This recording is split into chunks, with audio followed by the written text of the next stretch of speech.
자, 일기가 시작됐는데 일단은 사실 지금부터 여러분이 가장 긴장할 시간인데 일단 일기는 요약 노트를 하고요. 요약 노트가 한 120페이지 정도 되죠. 여러분이 그 연습지 같은 걸 좀 가지고 오셔가지고 좀 써보세요. 써보시고, 왜냐하면 이게 페이지가 몇 페이지 안 되잖아요. 이거를 일단 3시간 동안 보거든요. 그렇기 때문에 좀 암기해야 될 것들은 여러분이 수업 시간에 그냥 바로 암기를 좀 해보고, 암기라는 게 사람마다 다 다르잖아요. 그냥 머릿속으로만 하는 사람 있고 좀 써보는 사람 있고 각자 다르거든요. 그래서 일기 동안 조금 암기할 건 좀 암기도 해보고, 대충 그냥 이해해서 써도 되는 거 있고, 조금 중요한 판례들은 되도록이면 어느 정도 비슷하게 쓰는 게 좋거든요. 그렇기 때문에 연습지를 좀 갖고 오셔가지고 수업 시간에 제가 암기 한번 해보시라고 하면은 뭐 써보시든지, 아니면 아직 실력이 안 되신 분들은 정독을 하셔야 돼요. 머릿속으로 정독을 하시고 그 다음에 이제 복습하실 때 한번 써보시든지 이렇게 하셔야 돼요. 그렇게 하셔서 이해뿐만 아니라 어느 정도 반복해서 암기를 해보시고, 일단은 서브노트 정도의 분량 정도는 여러분 좀 눈에 익숙하셔가지고 쉽게 표현할 수 있도록 답안지에 그렇게 하셔야 돼요. 그래서 일단은 이 요약노트를 오전에 끝내고요. 오후에는 그 판례 자료 있죠. 판례 자료를 보는데, 판례는 어차피 일기 때가 그나마 시간이 여유롭기 때문에 판례만 있는 거죠. 그 자료는. 그거를 한번 쭉 볼 거예요. 그럼 결론은 2번 보죠. 오전에 3개 있는 거 보고 또 보는 거예요, 사실은. 그리고 오후 나머지 2시간은 사례 연습을 할 겁니다. 이거는 사례집에 있는 것을 그대로 그 문제예요. 사례집 문제인데 2기 때 사례집 풀면 거의 시간이 없어서 많이 못 풀거든요. 그래서 중요한 문제를 대부분 다 풀어볼 거예요. 한 40-50개 정도? 40-50개 정도를 한번 풀어볼 거니까, 제가 얘기하는 것은 똑같은 문제를 계속 반복해서 풀어보는 것도 좋아요. 여러분이 새로운 문제도 중요하지만 똑같은 문제를 계속 반복하면서 빨리 이 답안을 구성하고 빨리 이 결론을 도출하는 것도 되게 중요하거든요.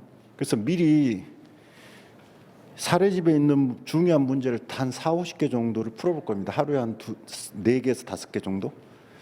요 사례집 풀 때 일기 때는 시간이 있으니까 한 시간을 5분에 10분 드릴 거예요. 한 문제당 한 5분에 10분 드릴 테니까 여러분 스스로 읽고 답안을 머릿속으로 구성을 해보시고 답을 도출해 보세요. 실제 시험에서 한 5분에서 10분 정도 그때 모든 게 판가름 나잖아요. 그래서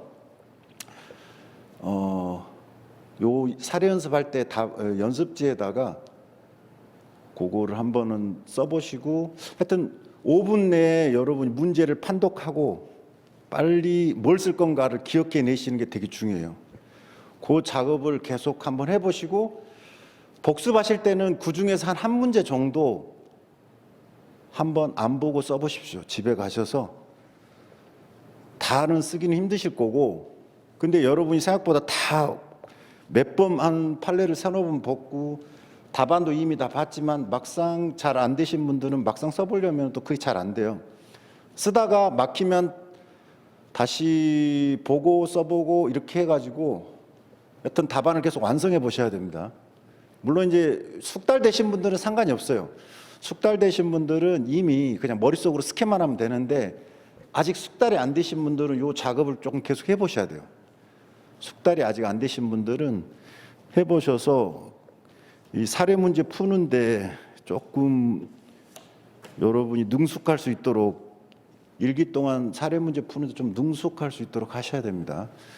자, 그렇게 해서 일단은 수업을 하고요. 답안 작성인데 답안 작성을 복잡하게 생각할 필요가 없어요. 저기 사례집 목차도 그냥 제가 간단하게 축약해 버렸죠. 소목차를 많이 안 달았어요.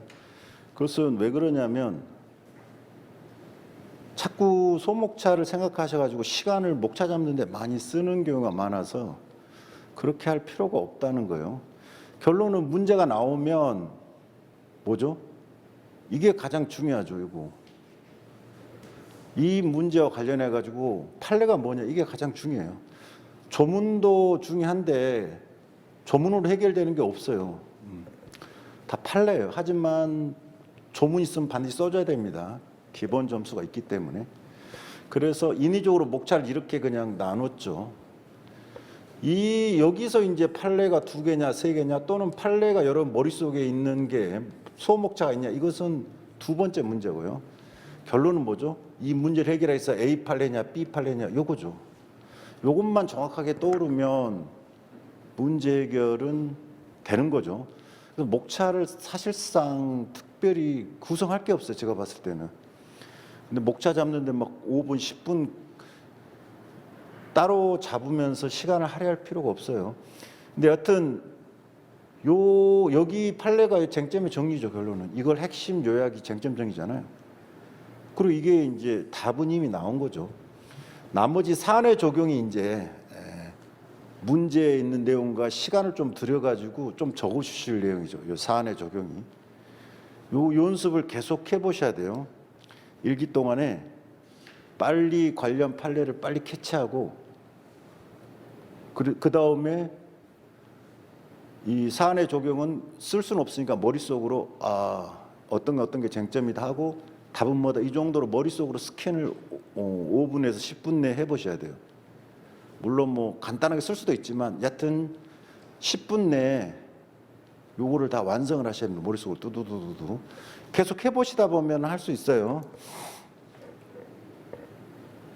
자, 오늘 첫 번째가 근기법상 근로자부터 들어가죠. 사용자 근로자인데 일단은 여러분이 머릿속으로 기본적으로는 다 들어가 있죠.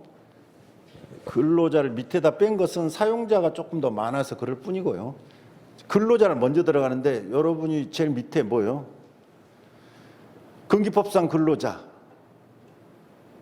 대학 입시 종합반 강사 사건이죠. 여기는 원래 우리가 판단 요소는 굳이 다 모두 암기할 수가 없어요. 요건은 암기를 해야 되는데 법률 요건이기 때문에 요소를 다 암기할 수가 없어요. 근데 이것은 너무 중요한 판례들이잖아요. 그렇기 때문에 웬만하면 어느 정도 암기하라고 그러죠. 이 판단 요소이지만 거의 요건처럼 암기를 하라 그러죠. 그래서 대부분이 초보들은 거의 다 이걸 어느 정도 암기를 해요. 그래서 여러분이 속독대전개 기타로 구분하시고 그 다음에 이제 노조법상 근로자. 결론은 뭐죠? 노동상권 보장 필요성이 있냐 요거죠. 노동상권 보장 필요성은 뭐예요? 이들이 노동잡을 결성해서 스스로 자주적으로 자기들의 지위를 향상시킬 필요성이 있는 자들이냐 이거죠. 노동상권 보장 필요성이란 말이. 그래서 예전에는 서울여성노조 사건이 계속 나왔었죠. 실업자나 구직 중인자도 포함된다는 이 판례가 계속 나왔었는데 그 이후에 노무 제공자 학습지 교사 사건이 나오면서 이게 화두됐는데 아직 이게 우리 시험에 안 나왔어요. 변호사 시험, 모의 시험 등은 나왔는데 여기 학습지 교사 사건은 아직 안 나오고 있죠. 지속적인 전시 소득 결정지대죠. 이것도 역시 어때요? 판단 요소이지만 너무 중요하니까 그냥 어느 정도 암기를 하시는 게 좋습니다. 그래서 요 두 가지 사용 종속권과 관련된 근기법, 노조법 판단 요소는 조금 오늘 암기를 어느 정도 하십시오. 요 부분만큼은 도입부잖아요. 여러분이 기본적으로 이건 암기를 좀 하셔야 돼요. 요 부분만큼은 조금 하시고, 자, 사용자로 넘어가 볼까요? 사용자는 개념이 똑같죠? 사용자 개념은 똑같아요. 표현은 약간 다르죠. 사업의 경영 담당자라든지 행위나 행동이라는 표현만 다를 뿐이지 개념은 똑같아요. 다만 법적 적용은 다르죠. 금기법상 사용자는 뭐예요? 금기법을 준수하라는 거고, 노조법상 사용자는 노조법을 준수하라. 그 표현만 다를 뿐이지. 그리고 여기에 사업주는 뭐죠?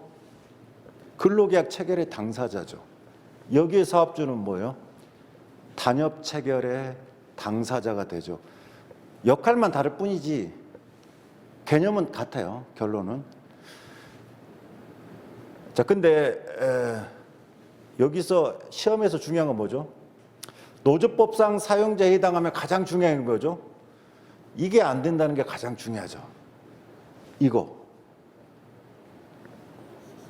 노동자에 가입할 수 없다. 이게 가장 중요하죠. 노조법상 사용자에 해당한다 그러면 뭐라고요? 노동자에 가입할 수 없다. 이게 가장 중요합니다. 그래서 여기에 해당하는 자들이라고 주장하면서 노동자에 탈퇴해라라고 하면 거기에 맞다면 그게 정당할 수 있고요. 여기 해당하지 않는데 여기 해당한다 주장하면서 나가라면 지배계의 분노가 될 수가 있죠.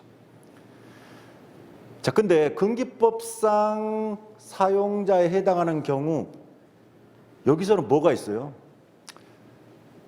사용자 개념은 상대성이 있습니다. 금기법에서는 뭐예요? 사용자이면서 and 근로자일 수가 있어요. 여기서는 노조법에서는 불가능하죠. 노조법은 사용자에 해당하면 노조에 가입하지 말아요. 제가 뭐라 했어? 금기법상, 아니 노조법상 근로자는 뭐예요? 노동상권 보장 필요성이 있는지, 즉 금기법상, 아니 노조법상 근로자는 노동조합을 설립하거나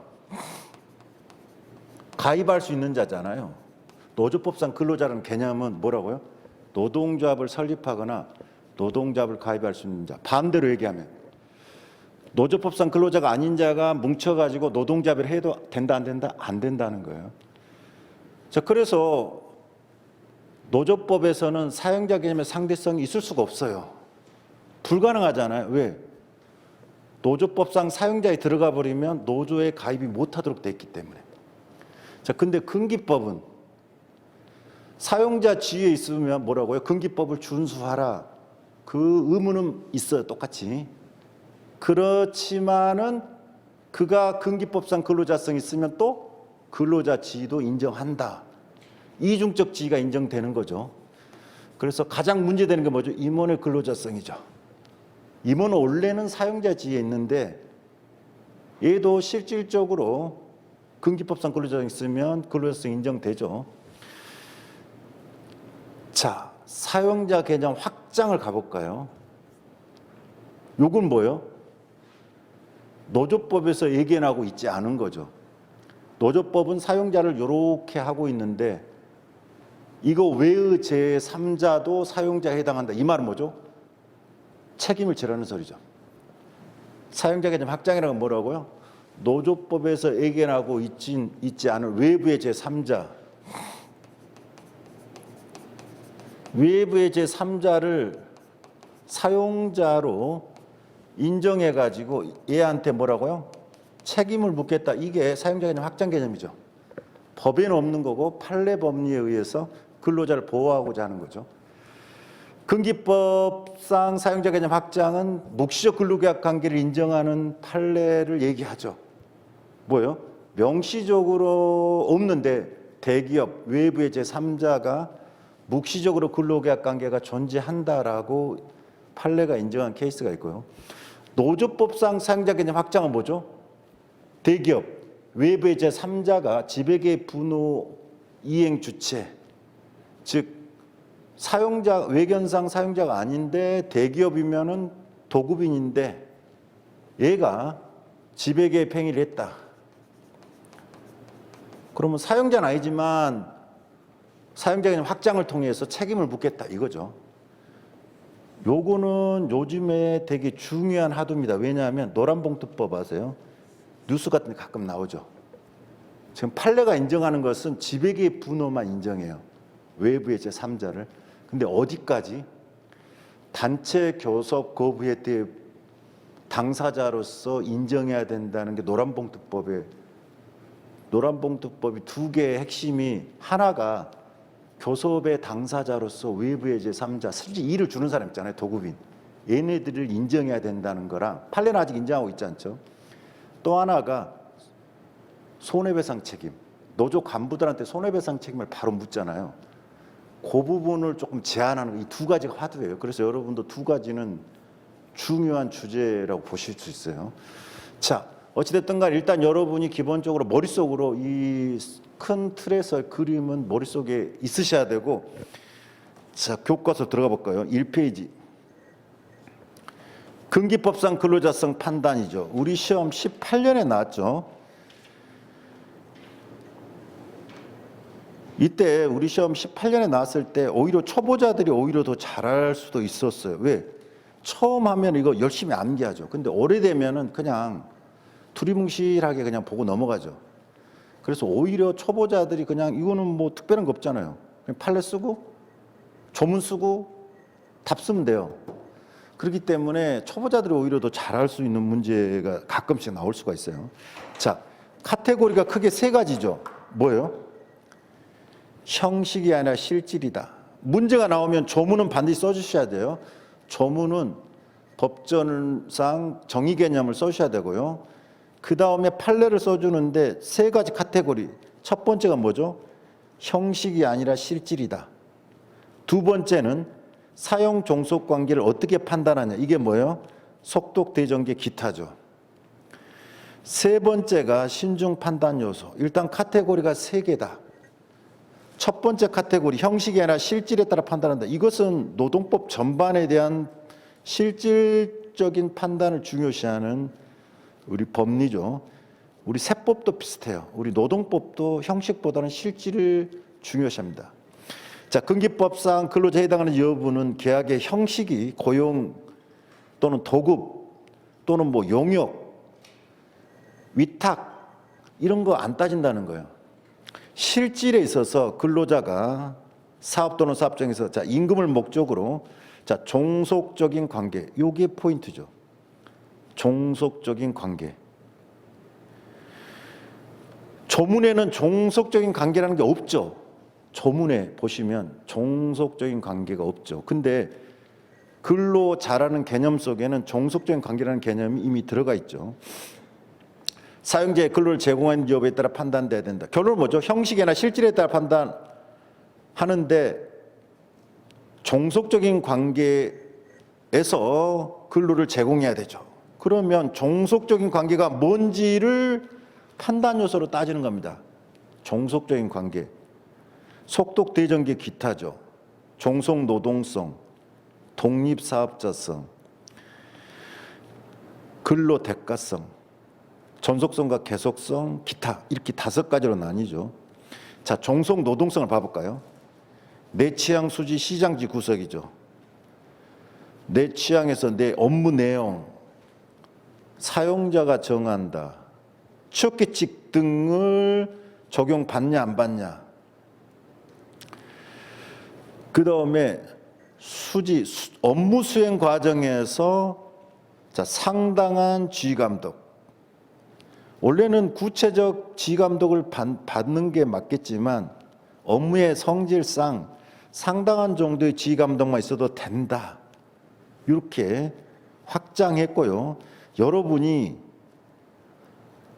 2페이지 양가로 2번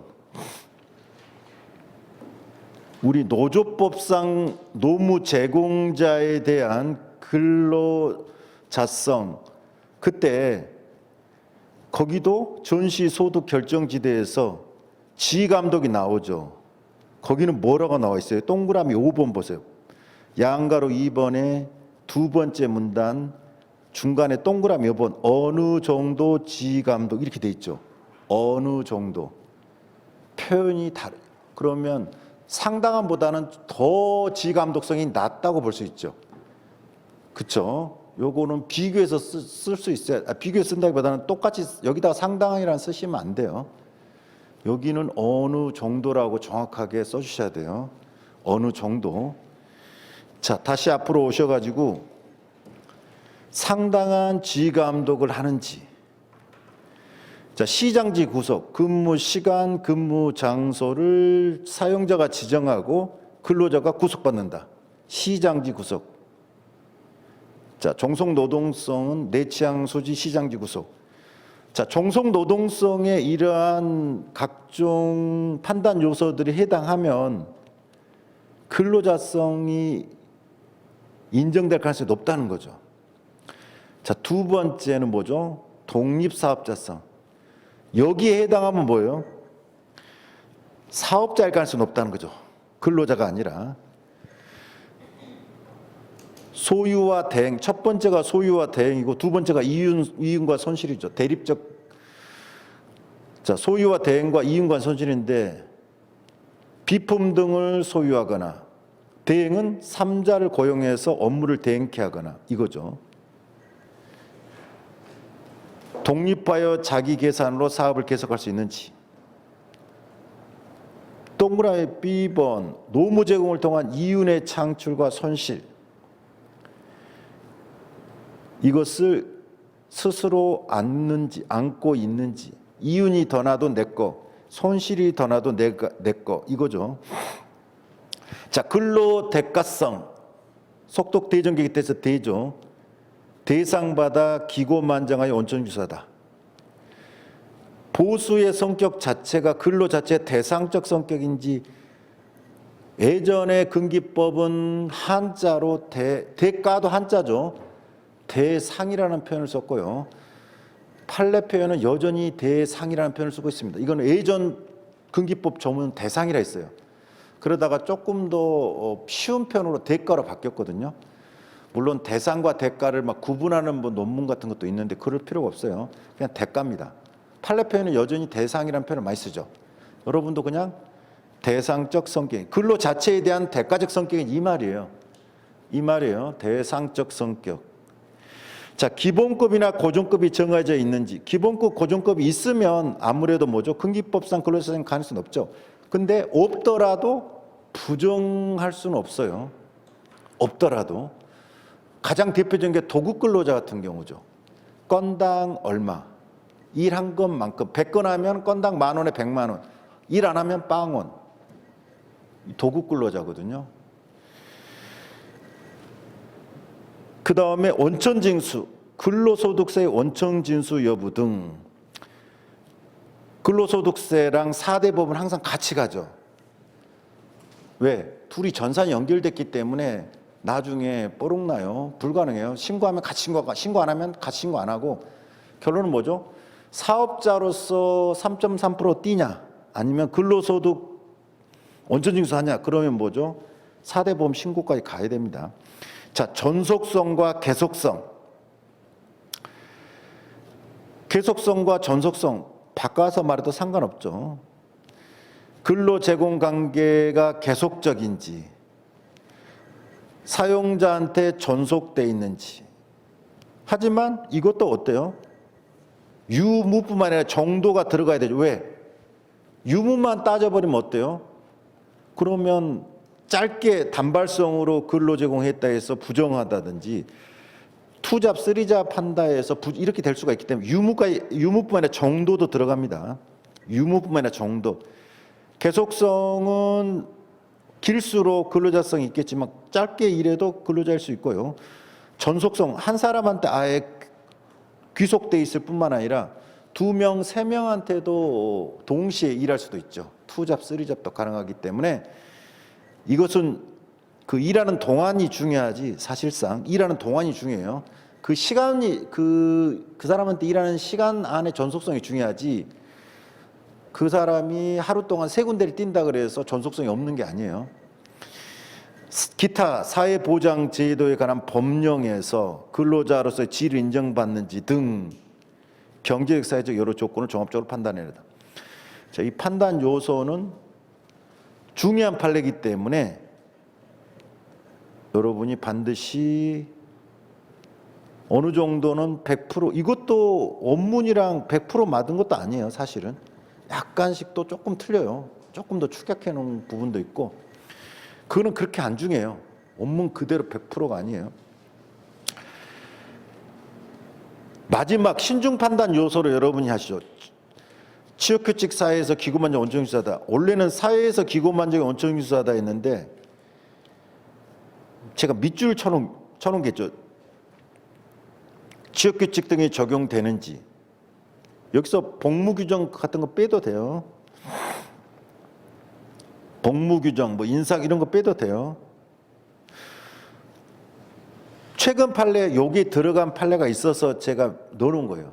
원래 일반적인 여러분이 아시는 대학 입시 종합반 강사 사건에서는 사회에서 기고만장은 원천징수하다 여기까지만 있죠. 근데 최근에는 이런 취업규칙 적용 여부도 신중 판단 요소 하나 들어가죠. 이거는 안 써주셔도 상관없어요. 예.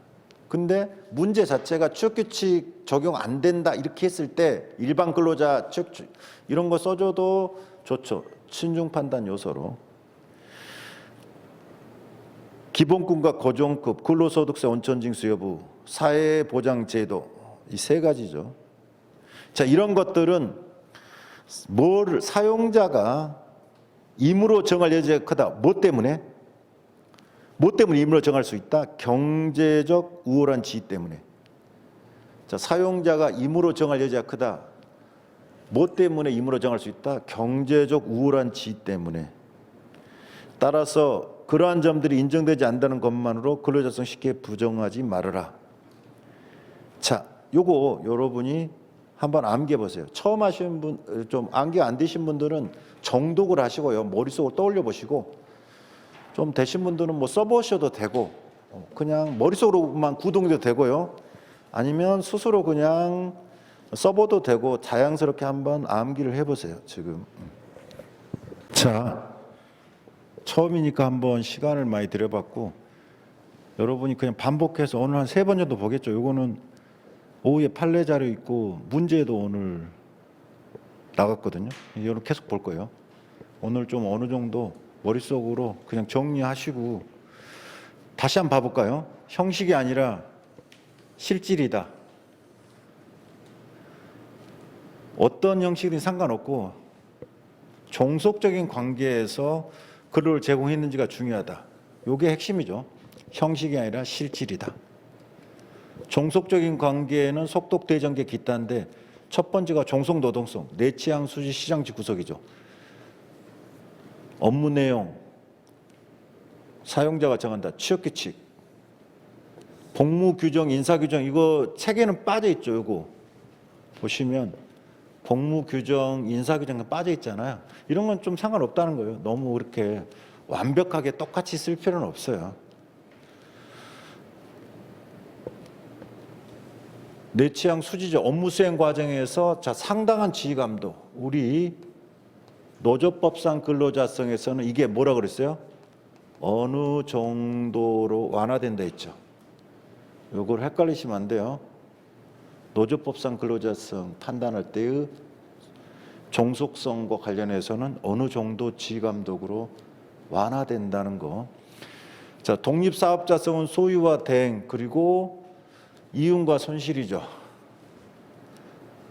그리고 여기서는 보시면 표현이 뭐라고 돼 있어요?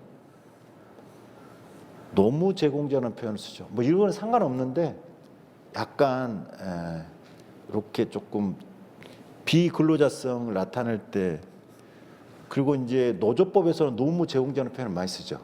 근기법상 근로자성을 뛰어넘는 개념이라서 자, 비품 등을 소유하거나 삼자를 고용해서 대행케 하는 이게 독립사업자성이죠. 독립하여 자기 계산으로 사업을 영위할 수 있는지. 자, 이윤의 창출과 손실의 초래 위험을 스스로 안는지. 근로 대가성. 대상받아 기고만장 원천징수하다. 보수가 근로 자체의 대상적 성격, 이게 대가적 성격인지 이 말이죠. 대가적 성격인지. 기본급과 고정급이 정해져 있는지, 근로속성 원천징수 하는지. 우리 뒤에 신중 판단 요소는 뭐죠? 사회에서 기고만정 원천징수, 사회보장제도 제일 마지막 거랑 기본급, 고정급, 원천징수, 이게 신중 판단 요소는 사회에서 기고만정 원천징수하다. 그리고 최근에는 취업규칙 적용 여부도 들어간 판례가 있다. 신중 판단 요소. 전속성과 계속성, 계속성과 전속성, 유무뿐만 아니라 그 정도까지 기타. 신중 판단 요소는 사회에서 기고만정 원천징수가 전통적 판례고 최근에는 이것도 들어가는 경우가 있다는 거죠. 취업규칙. 취업규칙이 적용되는지, 기본급, 고정급, 근로소득세 원천징수, 사회보장제도. 자, 이것을 임의로 정할 수 있다. 뭐라고 그래요? 경제적 우월한 지위 이용이에요. 사용자의 경제적 지위 우월하게 이용해서 임의로 정할 수가 있기 때문에, 자, 이거 인정 안 된다 해서 근로자성 쉽게 부정하지 말아라. 자, 이 정도 보시고 여러분 오늘 근기법상 근로자성은 좀 정확히 그냥 암기를 하시고 가시기 바랍니다. 계속 반복하시다 보면 거의 비슷하게 다 써주실 거예요. 짧은 시간 내에. 자, 노조법상 근로자성으로 넘어가 볼까요? 노조법상 근로자성은 두 가지죠. 첫 번째가 뭐죠? 실업자나 구직자의 노조법상 근로자성, 서울여성노조 사건이죠. 그리고 양가로 2번은 뭐예요? 노무 제공 중인 자. 두 가지죠. 노무 제공 중인 자, 학습지 교사 사건. 자, 실업자나 구직 중인 자의 노조법상 근로자 서울여성노조 사건 봐볼까요? 대법원은 지역별 노동조합의 성격을 가진 서울여성노동조합이 그 구성원으로, 자, 구직 중인 여성 노동자를 포함시켰다. 이거 서울시예요. 서울 여성노조 사건, 서울시에 있는 노동조합이죠. 지역별 노동조합인데 행정관청이 노동조합 설립신고를 뭐 했다? 반려해 버렸죠. 자, 그래서 구직 중인 자가 포함된 것을 이유로 노동조합 설립신고 반려했다. 이 말은 반대로 뒤집으면 뭐예요? 행정관청 어떻게 판단했어요? 구직 중인 자는 노조법상 근로자가 아니야, 이렇게 판단한 거였죠. 자, 여기서 판례가 처음 말한 게 뭐예요? 가장 첫 번째 얘기한 게 뭐예요? 가장 첫 번째 얘기한 거. 근기법과 노조법은 입법 목적이 다르다. 요걸 첫 번째 얘기하죠. 볼까요? 근기법은 현실적으로 근로를 제공하는 자에 대하여 국가의 관리 감독에 의한 직접적인 보호 필요성이 있는가?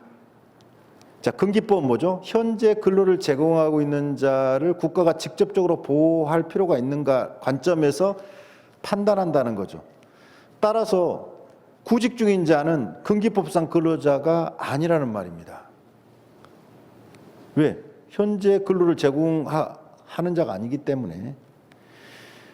개별적 노사관계를 규율할 목적으로 제정된 것이다. 입법 목적이 이거다는 거죠. 근데 노조법은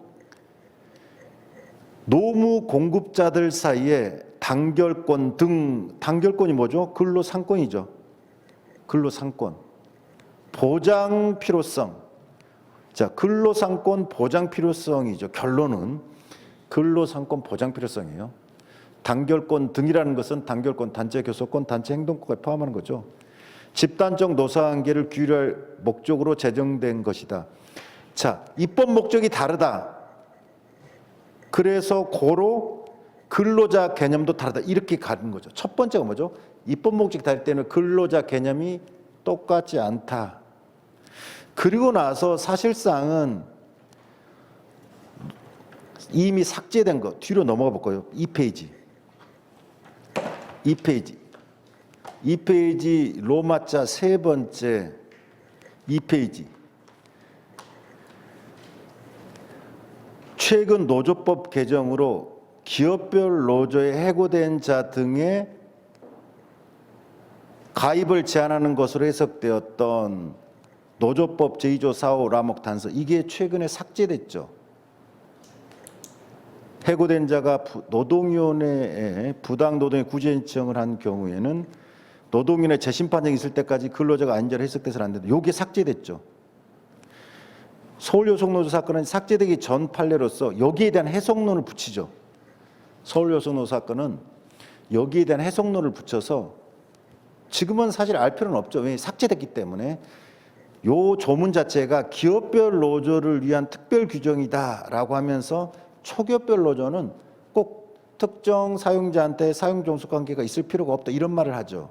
근데 지금은 이 말이 필요 없기 때문에 제가 그냥 빼버렸어요. 여기 원래 1페이지 넘어가시고 동그라미 2번이 거기에 대한 게 있어야 되는데 그냥 빼버렸어요. 근데 판례 자료에는 원문이 그대로 실어져 있어요. 오후에 보실 판례 자료에는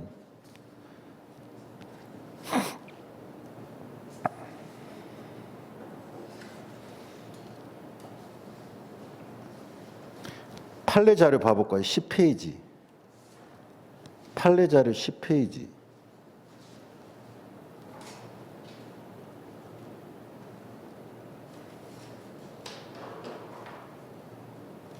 판례 자료 10페이지 보시면 2-1, 2-2 있죠. 10페이지 보시면 2-1, 2-2 있죠. 이게 원래는 있는데 저는 이 책에서는 빼버렸어요. 왜냐하면 삭제됐기 때문에 굳이 이걸 안 넣었는데 한번 읽어볼까요? 2-1번 10페이지.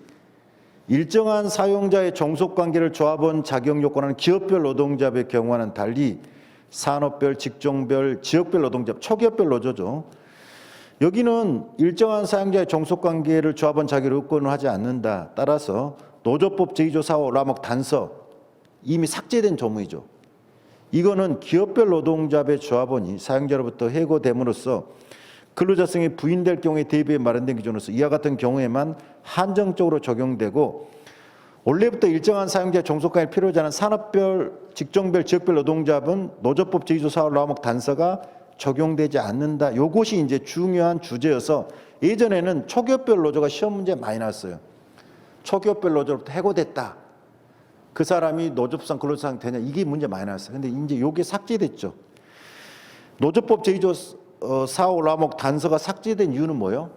기업별 노조도 규약에서 해고됐거나 퇴직한 자도 우리 조합원으로 삼을게라고 하면 이제는 가능하다는 입법 취지죠. 자, 근데 어찌됐든 간에 요 삭제됐기 때문에 제가 요 부분은 책에서 아예 뺐다는 거, 삭제됐기 때문에 필요가 없다는 거죠. 자, 다시 책으로 넘어가 볼까요? 그래서 동그라미 1번은 입법 목적이 다르기 때문에 근로자 개념이 상이하다는 거고 결론을 그냥 바로 써버리죠. 노조법상 근로자에는 특정한 사용자에 고용되어 자, 현실적으로 취업하고 있는 자, 이 자뿐만 아니라 뭐라고요? 일시적으로 실업 상태에 있는 자나 구직 중인 자도 이렇게 돼 있죠. 영구적으로 이렇게 돼버리면 뭐예요? 이 자들은 스스로 근로 의욕이 없다는 거죠. 나는 일하기 싫어 라고 해버리면 근로자성, 노동사고 보장 필요성이 없죠. 일시적으로 지금 실업 상태에 있는 구직 중인 자도 자, 뭐예요? 노동상권 보장 필요성. 이 말은 우리 위로 올라 단결권 등 보장할 필요성이 있는 거 똑같은 말이죠. 노무 공급자들 사이에 단결권 등을 보장할 필요성. 이 말이 똑같은 말이에요. 결론은 노동상권 보장 필요성. 이 말이 무슨 의미라고요? 이들이 스스로 뭉쳐가지고 스스로의 지위를 향상시킬 필요가 있는지 그리고 그 뭉친 단체를 노동자로서 인정해줘서 보호해줄 필요가 있는 이 말이에요. 노동상권 보장 필요성이라는 말이. 자, 넘겨볼까요? 있는지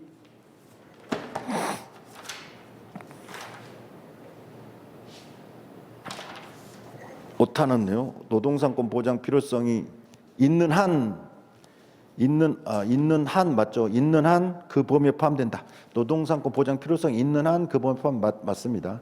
노동상권 보장 필요성이 있다면 구직 중인자 실업자도 노조법상 근로자에 해당한다, 포함된다 이 말이죠. 그래서 여기서는 요 정도만 써도 상관없어요. 요거는 사실 뭐요? 암기를 안 해도 상관없죠. 그냥 입법 목적이 다르다. 그렇기 때문에 근로자 개념도 다르다. 중요한 건 노동상권 보장 필요성이 있다. 그렇다면 현재 노무 제공하고 있지 않더라도 뭐라고요? 그냥 노조법상 근로자서 인정될 수 있다. 이렇게 바꿔서 써도 사실 큰 문제는 없어요. 꼭 그대로 막 100%쓸 필요는 없어요. 취지만 정확하게 아시면, 자, 지역별 노동자의 성격을 가진 서울여성노조가 그 구성원으로 구직 중인 여성 노동자를 포함시키고 있다 하더라도 구직 중인 여성 노동자 역시 노조법상 근로자에 해당하므로 구직 중인 여성 노동자는 근로자가 아니라는 이유로 서울여성노조의 노동조합 설립신고를 반려한 처분은 위법하다. 최근 노조법, 여기는 쓸 필요가 없죠. 그냥 여러분 이해하라고 다시 한번 해놓은 거죠. 최근 노조법 개정으로 인해 기업별 노조에서 해고자 등의 가입을 제한하는 것으로 해석되었던 노조법 제2조 사법 라목 단서. 자, 이것이 삭제됐다. 이에 따라 노동조합의 조합원 자격은 조주 형태와 무관하게 노동조합 자체 규약에 따라 스스로 정할 수 있게 됐다. 이 말은 뭐죠? 기업별 노조도 예전에는 안 됐지만 지금은 뭐예요? 규약에서 우리 회사에서 일하다가 퇴직한 자, 우리 회사에서 일하다가 해고된 자도 조합원 자격이 있다 하면은 가입할 수 있다 없다 있습니다. 지금은. 따라서 기업별 노조의 경우에도 규약에서 해고자 등에 대해서 조합원 자격을 인정한다면 기업별 노조도 지금은 가입할 수 있다. 그래서 지금은 뭐가 중요해요? 종사 근로자가 중요하죠. 지금은. 왜? 실질적으로 노조법상 어떤 행위를 할 때 다 종사 근로자 위주로 돼 있거든요. 이에 따라 노조법 제5조 2항에서 사업 또는 사업장에 종사하는 근로자가 아닌 노동자의 조합원은 사업의 효율적인 사업 운영에 지장을 주지 않는 범위의 사업장 내에 조합 활동을 할 수 있다. 이 규정을 신설했지만 실질적으로 찬반 투표한다든지 또는 복수노조에서 조합원 수 산정한다 이럴 때 다 종사근로자를 기준하죠. 실질 핵심적인 건 다 종사근로자 위주로요. 비종사근로자도 어때요? 사업장에 들어가서 조합 활동을 할 수 있지만 실질적으로 노조법상 중요한 건 다 종사근로자를 기준으로 판단하도록 하고 있습니다. 자, 양가로 2번 넘어가 볼까요? 취업 중인 노무 제공자의 노조법상 근로자성. 학습지 교사 사건이죠. 노조법상 근로자는 자, 타인과의 사용 종속 관계 하에서 자, 여기도 종속 관계를 얘기하죠. 노조법도 종속 관계를 얘기하죠. 노무에 종사하고 대가로 임금 기타 수입을 받아 생활하는 이게 판례 표현이죠. 자, 조문을 일단 쓰시고요. 기본적으로 판례의 정의 개념을 쓰십시오.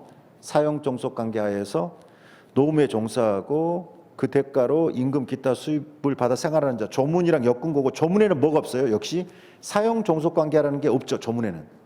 우리 근기법상 근로자성도 종속 관계라는 표현이 없어요. 그지만 성질상 당이 들어가야 되죠. 여기도 마찬가지. 조문이랑 비교해 보시면 사용 종속 관계가 없는 거죠. 조문에는. 근데 판례 표현이니까 들어가서 써주시고요. 그럼 역시 여기도 뭐죠? 사용 종속 관계를 어떻게 판단하냐 이거예요. 판단 요소입니다. 중요하니까 이거는 암기를 하시라 그러죠. 중요하니까. 사용 종속 관계를 어떻게 판단해요? 우리 근기법 뭐예요? 속독 대전기 기타. 여기는 지속적인 전시소득 결정지대로 판단하죠. 지속적인 전시소득 결정지대. 자, 전시소득 결정지대인데 지속적인 여기는 지속성과 전속성. 자, 노무 제공자 특정 사업자의 법률 관계. 자, 다 뭐예요? 노무 제공자 특정 사업자, 노무 제공자 특정 사업자 이렇게 가죠. 딱 한 군데만 빼놓고는 노무 제공자 특정 사업자, 노무 제공자 특정 사업자. 자, 법률 관계가 상당한 역이 나오죠. 상당한 정도로 지속적, 전속적이지. 상당한 역이 나옵니다. 우리는 근기법과 비교해 볼까요? 속독 대전객이 있어 전속성과 계속성, 그 유무와 정도 이렇게 됐었죠. 거기는 그냥 유무와 정도였어요. 근데 여기는 상당한 정도 지속적, 전속적인지 이렇게 표현이 바뀌었습니다. 자, 전시소득 결정지대에서 C가 시장 접근성이죠. 노무 제공자가 특정 사업자의 사업 수행에 필수적인 노무를 제공해서 특정 사업자의 사업을 통해서 시장에 접근한다. 개인이 바로 시장 접근 못한다는 거죠. 학습지 교사가 그 회사의 브랜드 또 회사에서 계약 맺은 자한테 가가지고 결론 회사를 통해서 일을 할 수 있는 거죠. 세 번째, 소득 결정지대에서 소득 의존성. 노무 제공자의 소득이 특정 사업자에게 주로 의존되는지, 경제적 종속관계가 굉장히 중요하죠. 여기서 주로 의존하는 표현을 쓰죠. 경제적 종속관계가 되게 중요하죠. 주로 의존하는지. 자, 결정은 계약 내용 일방 결정성입니다. 노무를 제공받는 특정 사업자가 보수를 비롯하여 노무 제공자 책이라는 계약 내용을 일방적으로 결정하는, 이미 정해놓은 것을 사인하라, 이런 게 대부분이죠. 약관적 성질의 계약서를 마련해 놓고 사인하라 그러죠. 계약 내용 일방 결정성. 자, 지휘 감독성은 어느 정도죠. 우리 금기법은 상당한 지휘감독인데 여기는 어느 정도 지휘감독. 자, 대가성. 노무 제공자가 특정 사업자로부터 받는 임금, 급료 등 수입이 노무 제공의 대가인지, 우리는 근로 자체에 대한 대상적 성격인지 금기법 이렇게 표현했죠. 여기는 그냥 대가라는 표현을 그냥 쓰죠. 여기서는 그냥 대가. 노무 제공의 대가인지. 자, 이런 것들을 종합적으로 고려해서 판단하라. 노조법상 근로자성을 판단해야 한다 하여 금기법상 근로자성 판단 기준과 다른 기준이죠. 이게 예전에는 이게 없었어요. 학습지 교사 사건을 처음 제시한 거죠. 자, 대부분은 학습지 교사 사건에서 노조법상 근로자에 해당하는지는 노동관계 실질에 비추어 노동상권 보장 필요성이 있는지 관점에서 판단한다. 그리고 금기법상 근로자에 한해할 것은 아니다. 여기까지 세 가지 써주시면 됩니다. 자, 첫 번째는 뭐죠? 사용 종속하에서 노무에 종사하고 대가로 임금 기타 수입을 받아 생활하는 자. 두 번째가 지속적인 전시소득 결정지대. 세 번째가 결론이 노조법상 근로자에 해당하는지는 노동관계 실질에 비춰 노동상권 보장 필요성 있는 관점에서 판단해야 되고, 금기법상 근로자 한정할 것이다. 여기까지 세 가지 카테고리를 써주셔야 돼요. 첫 번째 정의 개념, 두 번째 판단 요소, 종속적 판단 어느 정도 하는지, 세 번째가 뭐죠? 노동상권 보장 필요성, 금기법상 근로자 한정, 요 세 가지 카테고리. 자, 세 가지 카테고리를 구분해서 써주셔야 돼요. 나머지 그 뒤에는 안 써도 상관없어요. 노조법상 근로자성 인정 범위가 금기법상 근로자성 인정 범위보다 넓음을 분명히 했다. 또한 대법원은 학습지 교사 사건 이후 나온 방송 연기자 사건에서 소득 의존성과 전속성 요소의 경우 불충족하더라도 노동상권 보장 필요성 관점에서, 자, 경제적 조직적 종속 관계에서 노무를 제공하는 자는 노조법상 근로자에 해당함을 인정하였다. 자, 이거는 부가적인 거고, 결론은 뭐죠? 세 가지 카테고리, 정의 개념, 그 다음에 판단 기준으로서 지속적인 전시소득 결정지대, 마지막 결론이 노동상권 보장 필요성, 금기법상 근로자에 한정할 거 아니다. 여기 세 가지 카테고리, 여기를 써주시면 됩니다. 자, 시험 문제 나왔다. 조문 써주시고요. 판례법리 써주시면 세 가지 카테고리를 한번 암기해 보세요. 오늘 지금 한번 암기를 한번 해보세요.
자, 요것만 보고 끝낼게요.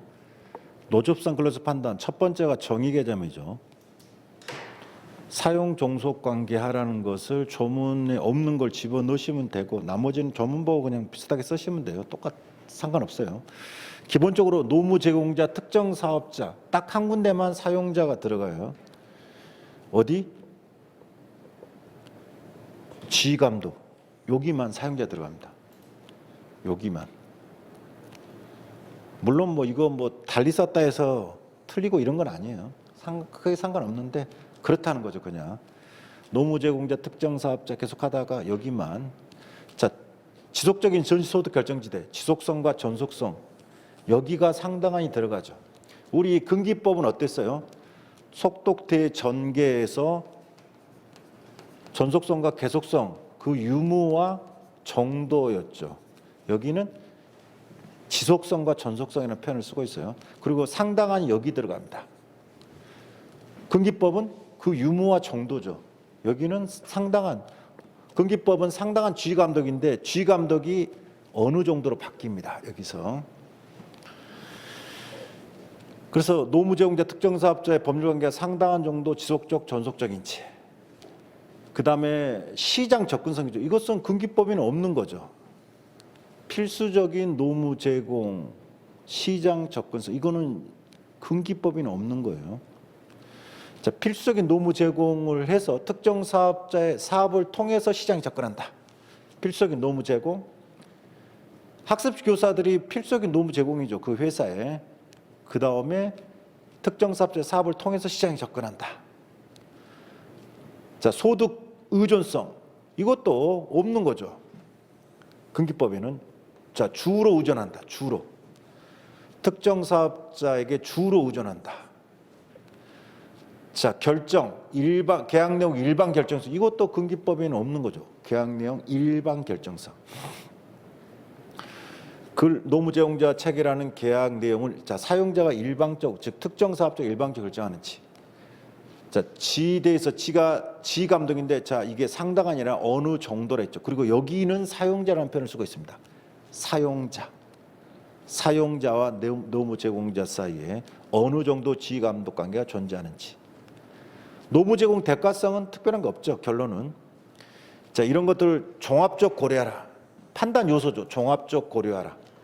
종합적으로 판단해라. 자, 종합적으로 고려해라. 종합적으로 판단해라. 이런 것들은 판단 요소죠. 원래는 판단 요소를 암기할 필요는 없지만 중요한 거니까 그냥 요건처럼 암기를 하시라는 거예요.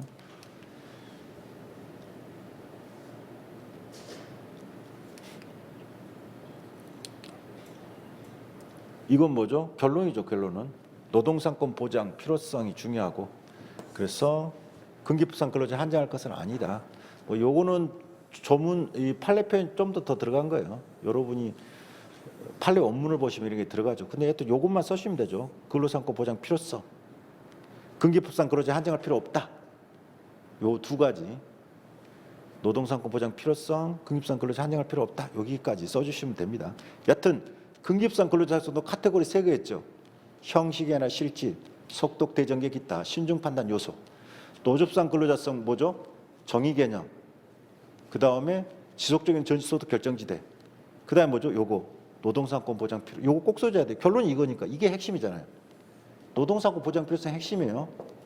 이 말이 뭐라고요? 이들이 뭉쳐서 노동조합을 결성해서 스스로 지위를 향상시켜줄 필요가 있는 이 말이잖아요. 요걸 빼먹으시면 안 됩니다. 그 다음에 금기법상 근로자 한정할까? 요거까지 두 가지는 마지막에 꼭 써주셔야 됩니다. 자, 요 정도 보시고요. 좀 쉬었다가 다음엔 취업 자격 없는 외국인 근로자성 들어갈게요.